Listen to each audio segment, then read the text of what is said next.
We are live. Use the image.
Hello, good morning, friends. This is Josue Batista. I am a business and technology strategist and the host of this weekly live event, What and Why First. And today we have a very special guest, Robert Kost. He is my friend, and we have been in a very good path of getting this live streaming working with LinkedIn and other venues. So, Rob, thank you so much. Rob is a great entrepreneur, businessman, also a fantastic law professional. He's a lawyer. And today we are in this topic, the challenges of everyday law for small and medium-sized business. Rob is going to share with us his insights as to what is happening, what are the trends, who's been impacted, and how can you, as a business owner, take advantage of some of the digitalization that is available to make your life easier when it comes to technology. Rob, I want to please introduce a little bit more about you and what we're going to be doing today, please. Sure, Josue. I'm kind of an odd bird here. I'm a lawyer, have been a lawyer for a long, long time, as you can tell. But I've also been a business person, a small business person. I've worked for large corporations, and I've worked for businesses that I've started myself. So I kind of come to the table here with a dual perspective on the importance or the significance of law for the small business person. And I think, I guess the concern I have, or the point of view that I have, is that the small business person is and has been for a long time underserved by the legal profession. Small business people are sort of in a state of affairs similar to a person who only visits a doctor when they're sick, which is not really a tenable position. You and I visit doctors, every few months to make sure that we're not sick, or to make sure that we're not going to get sick. But the small business person really doesn't have that luxury. And it's that kind of gap that I'm trying to address right now, again, coming from kind of both perspectives. When I was working with an IBM company way back in the 1980s and into the 90s, I worked in the office of the general counsel. And the general counsel is a lawyer working inside of the business. In this particular case, he was on the board of directors. And he dealt in a day-to-day fashion with all of the executives across the company with a myriad different kind of legal issues or legal problems or legal foresight, really. He injected a kind of legal perspective into the strategic planning role of the business. And many, many large corporations have a general counsel who fulfills a similar kind of role. When there were particular problems or particular opportunities or particular kinds of assignments, the general counsel, really I, would assess a whole bunch of outside lawyers for purposes of, say, filing a patent or doing litigation or doing employment-related kinds of law. The general counsel didn't dig into the details of these individual areas, but was concerned broadly with helping the business attend to its legal matters on a day-to-day basis. The small business person really doesn't have that kind of resource and can't afford that kind of resource. Right. So they kind of wing it and wait till there's trouble. And when there's trouble, then you hire a lawyer at $300 or $350 an hour or more to address kind of an acute problem. We're being sued, or someone sent a threatening letter, or someone's infringing our patent or our copyright. But by then, you know, many decisions have already been made that dispose the company in one direction or another. Many decisions have already been made, and it's now moot to worry about whether we should have signed that agreement. It's now moot to worry about whether we should have attended to this issue with the regulators earlier on. Now we're in trouble. So I'm involved in a business called General Counsel Online, right, where we're concerned really with a small business person and filling this void in an affordable way, in a predictable way, to help that business person avoid trouble rather than bill on an hourly basis once trouble arrives. Right, and that is, I think, Rob, that you hit right there the key. You know, is I can only imagine, because I also run businesses, and you know, you have to be so concerned with the day-to-day operations of the business, right? That is as an entrepreneur, you know, everybody have limited resources, limited time, limited everything, right? And now, you know, COVID and this pandemic is adding a tremendous amount of pressure on entrepreneurs to keep their business models alive. In some cases, like someone like me, I am reinventing pretty much my business model. I want it to be resilient for the future. I don't want I don't want the future back to the future, meaning what I thought the future was going to be before COVID. I want to reinvent basically what the future is going to look like. Right.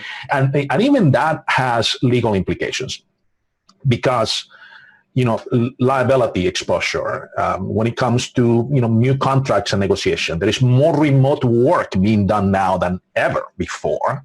You know, what are the implications of that, especially if you are a small organization, a small business? You know, those are things that are relatively new into this space, and that adds more to the challenges, right? That is the key. You know, we know that everybody wants to do well by their employees, their partners, you know, their clients. But what are the ramifications from a legal perspective? Sometimes we tend to overlook that because we are busy on the day-to-day. You know, you're busy keeping the lights on. Yeah. So from that perspective, Rob, you mentioned, thank you for sharing some of your experiences in the past with large organizations, but you also have been an entrepreneur. You run businesses.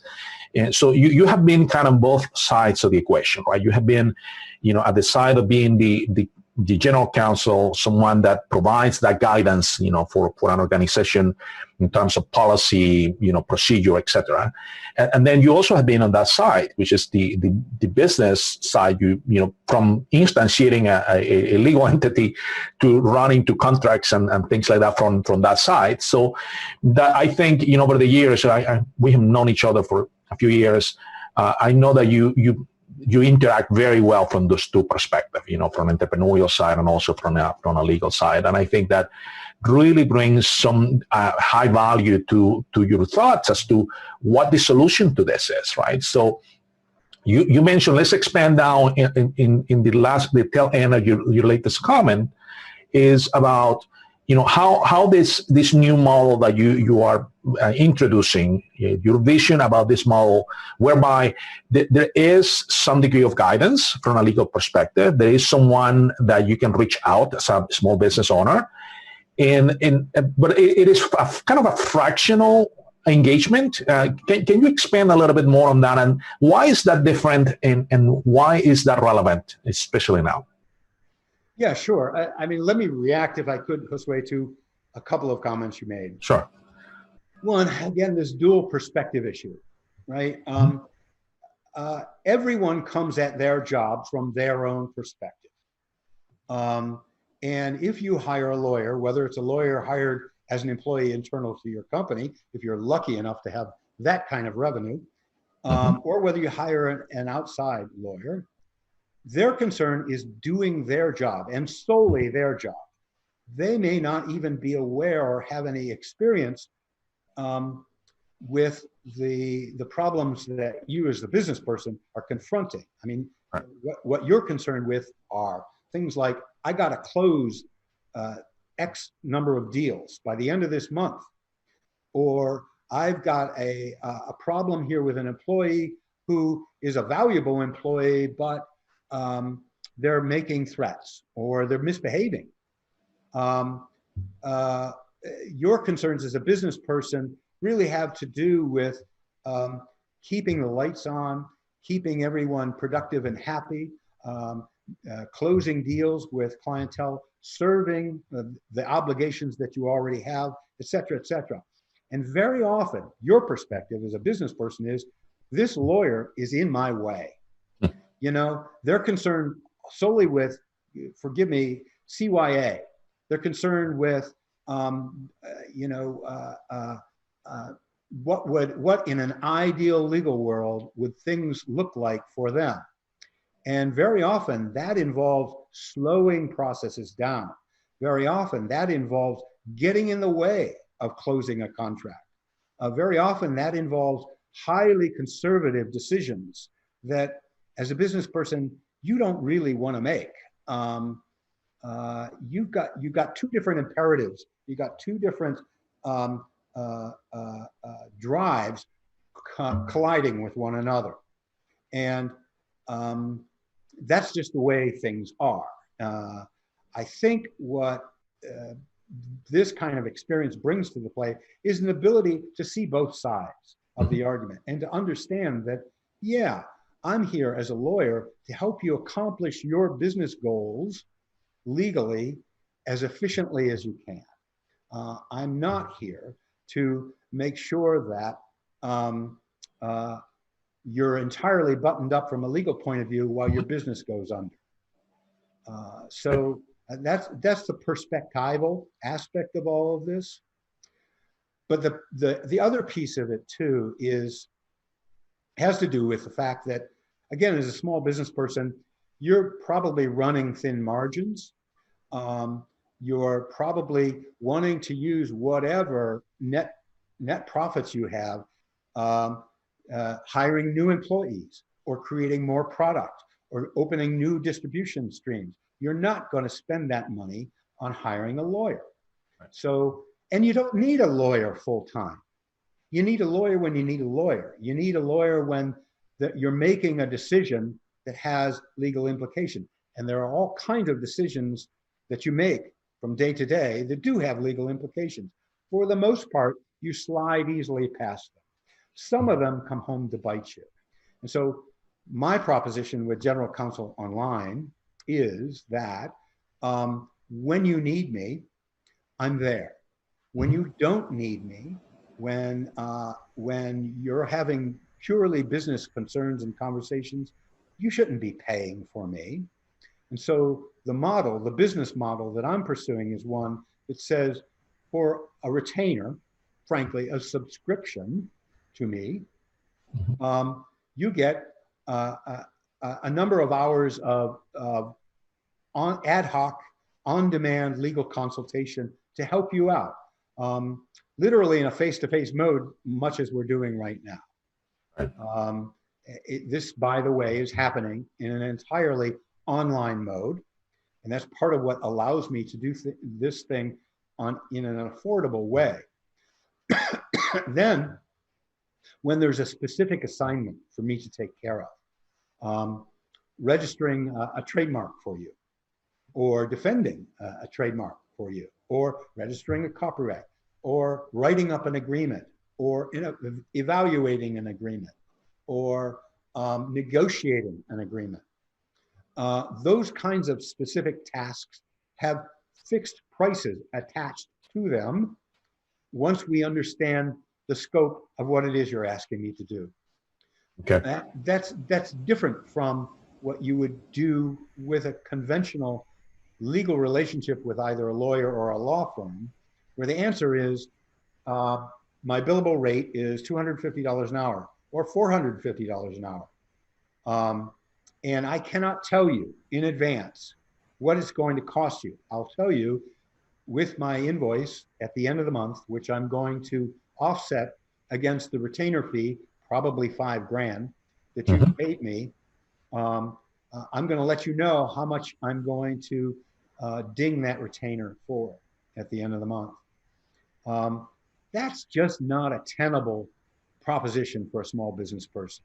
And it wasn't for me when I was a small business person. Right, I agree with that. So that's the business model here. And I'm hoping it resonates with my audience. And who is my audience? It's everyone from the, I'll call it 1 or 2 person firm, who's maybe a startup, maybe a tech startup. I have a long history in technology, and I think I have an understanding there that could be very, very helpful. It can range from that firm on up to a firm of maybe 100, maybe 200 employees, maybe making on the order of $20 to $50 million in revenues a year. I don't think that this is the kind of service that would necessarily interest the Fortune 500. They've got their lawyers. They're paying maybe 2 or 3 law firms for different specializations, and maybe they have an attorney internally. Whether this model works for them, I don't know, but I do know that this fills a void for the audience I'm aiming for. Right. And Rob, I presume that in some of the audience that we have, and some people watching this video later, they may be thinking, as I did when we first talked about this business model that you have this for General Counsel Online. Well, how is that different with in comparison to other offerings out there that sound like legal kind of guidance, like Rocket Lawyer, there may be others out there. I understand now that it's a more personalized kind of service, and in a moment we want to see the platform that you integrated and created for this, which is, I think, is fascinating. But to that question, how is General Counsel Online from different, just in general terms, from other offerings that may be popular in people's mind? They hear all the time in the news or in just marketing. Yeah. So as the legal profession has approached the online market, online venue, generally, there are really 2 or 3 different kinds of models out there. One is a pure referral model, where as a would-be client, you come to the website and you may even just post your question, and lawyers will vie for providing you answers to that question. But alternately, there may be a subscription model similar to my own. Maybe it's less costly than my own. Maybe it's on the order of $50 or $100 a month for business people. And there, what you're really signing on to is a half an hour or an hour of conversation a month with a lawyer who wants to, in most cases, dispose of your question as quickly as possible, unless it sounds like what you're involved in here is something that could be hugely expensive. And right. Then the lawyer is interested in flipping to a different kind of relationship, carried on offline or carried on collateral to the online channel, where we're back to the conventional model of an hourly bill. Then finally, there are services like Rocket Lawyer, like LegalZoom, and a variety of others that are really concerned with document-based approaches where you need a lease agreement, we've got a lease agreement. Mhm. Fill out your address, fill out your corporate name, fill out the monthly lease, and fill out a variety of other variables. We're going to spit out a document, an automated document. And if you want to talk with a lawyer about that, you can talk with a lawyer about that. And again, that too runs on some kind of subscription model, or very often on a per item kind of basis. Right. I think this is different because I really am talking about a relationship, a lawyer-client relationship, one that's guarded by confidentiality, one where I have a fiduciary duty to you to act in your best interests always, one where you can call on me for a range of problems, and it's a person-to-person kind of relationship mediated by the technology. And it's really the technology that allows me to do this in an efficient way, so that if what you've asked for is a document review of some kind, let's first provide the documents to me, do that online. Let's provide the background through a kind of interview process. We're going to do that online. Let's then talk about this live and review the documents live and talk specifically about what needs to change in this document or what it means to you. And we're going to do that online. And then finally, I'll deliver, in that particular case, some kind of opinion to you. And we'll do that online as well. So I guess what distinguishes this is not a marketing scam. This is not an effort to triage whether this client's worth $350 an hour to me and then bill for $5,000 or $10,000 at the end of the month. This is fully delivered legal services online. So I think it's distinct in that way. Yeah, I'm not I would agree. I would agree. Even in my own experiences with legal Zoom and others, there is always the upsell, right? You always get the kind of generic vanilla kind of interaction with the rep, and then immediately the punch comes for an upsell, right? For some other thing that you don't even know if you need or not, right? And it is sometimes concerning. So I'm glad that your approach is quite different. I think people are going to sense that as soon as they start engaging with you and your website. And I like to this is a great segue to you have a plan, right, to help businesses and small organizations and medium-sized businesses. And this fascinating platform that is called General Counsel Online. Let's do a little short tour of it. You can share your screen, and then you can tell us more about how all those components work in a general basis. And I think it's pretty cool. When you did the demo for me as well. Yeah, sure. Let me share my screen and pray that there are no technological glitches here. Okay. Share. All right. Can you see my screen, Josue? Yes, I can see it. All right. So this is the client portal for General Counsel Online. This happens to be on a staging site, not the live site, but the live site looks very much the same. The site as it appears to the public at large, the front door, so to speak, is a site that tries to set out, what it is I'm offering here, how it works, and so on and so forth. We're working on this right now, trying to craft that message. But for clients, for people who have become a client through a retainer basis, they get their own client portal.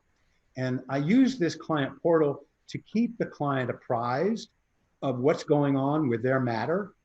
I use this client portal to keep them informed of developments that might affect them. I keep them informed of where we are, where things stand with the progress of their assignment for me. And this is, by the way, one of the complaints that so many people have with attorneys is, I don't know what they're doing. I haven't spoken to them in 3 weeks. I don't know where they are. Well, the idea here is that without having to set up a meeting so that I can inform you, and without chewing up your time or my time, this page is going to be kept up to date specifically for you. You can, through this site, schedule a consultation as it suggests, which might involve, pulling me into a new discussion with your colleagues concerning an issue that you're confronting. And you set up the time at your convenience. This goes against my calendar, so it knows when I'm available to speak with you. And it automates a video conference, much like we're having right now. What I'm relying on as well is an application called Slack, which is really is widely used in businesses today for a whole variety of purposes, and it's a very, very flexible application that allows me to send you files, allows you to send me files, allows you to raise questions of me offline. I don't necessarily have to be here. And right. the idea behind Slack in a lot of cases is that we can avoid the back and forth of email and the kind of email headaches that you get where, gosh, I don't know when I sent that to you. I'm sure I sent that thing to you. Can you search your email and see whether you have it? And I'm not sure what version you got. Do you have the latest version? It's dated this. Well, that can be hugely inefficient. So I'm utilizing Slack as our communication channel. I'm utilizing Zoom as our face-to-face meeting mechanism. And I'm utilizing something called Calendly for scheduling our interactions. You can as well use the applications that I've built to request that I review a document, that I file a trademark, that I file a copyright, et cetera, et cetera. Again, all of that's a fixed price kind of purchase arrangement. And then if you need a specialized service, we can assemble a bespoke package. I call these things service packages. So that's basically it. And before I drone on too much, I see we're that is fine, Rob. And the beauty of many of these applications are, number one, they are accessible, on your desktop and also mobile, right? So Slack, Zoom, even the calendar, all that can be done from, if you're on the run, you don't have to be in front of a computer to do any of that. Right. And then exactly. And then, of course, the integration of this, even though Slack may be a new tool for some of us, I really encourage people to check it out. It's safe, it's secure, it allows you to collaborate and keep those channel communications open, and also actually search for, keep actually conversations and threads there. So there may be different topics going on at the same time. Right. It's fantastic. I love Slack. I use it for my development business side. So that is all great. Great. Thank you for showing us all that. So Rob, now since we are now approaching the end of the event, let's switch back to us now. Yep. If you can stop sharing your screen and then switch back to us. Here we are. Okay. So at this point, I'd really encourage, number one, if you are a small business owner, if you are a medium-sized business, look for ways to take advantage of this digitalization opportunity that Rob is providing, because I think it's a win-win. I think more than anything is an opportunity for you to have that guidance, that counseling that Rob, as a great individual that I know, would provide, and his team as well. And Rob, what would be, let's go over again the advantages. What are we trying to avoid basically by using a service like General Counsel Online, and what would be the benefits? Like kind of the happy and the not so happy story. What are we just to recap at this point? Yeah, sure. what you do every day as a business person is make decisions. Every decision that you make has consequences. Some of those consequences are legal consequences.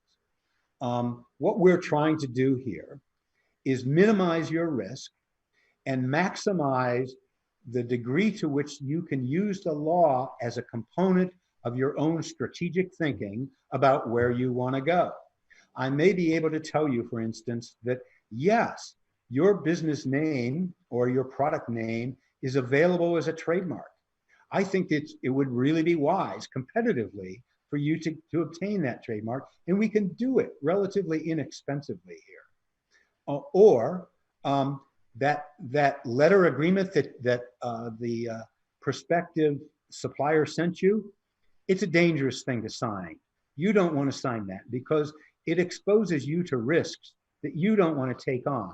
And how do I know you don't want to take these things on? Because we've talked at length about what your business is about, not what my legal credentials are about. I'm concerned more with what it is you're doing and how I can help by sharing your perspective on that, how I can help you make the right decisions. That's the essence of this thing. And we want to, I'm here so that you can avoid going to court. I count it as a success if I never have to show up in court for you. That's my job. That's what I'm on about.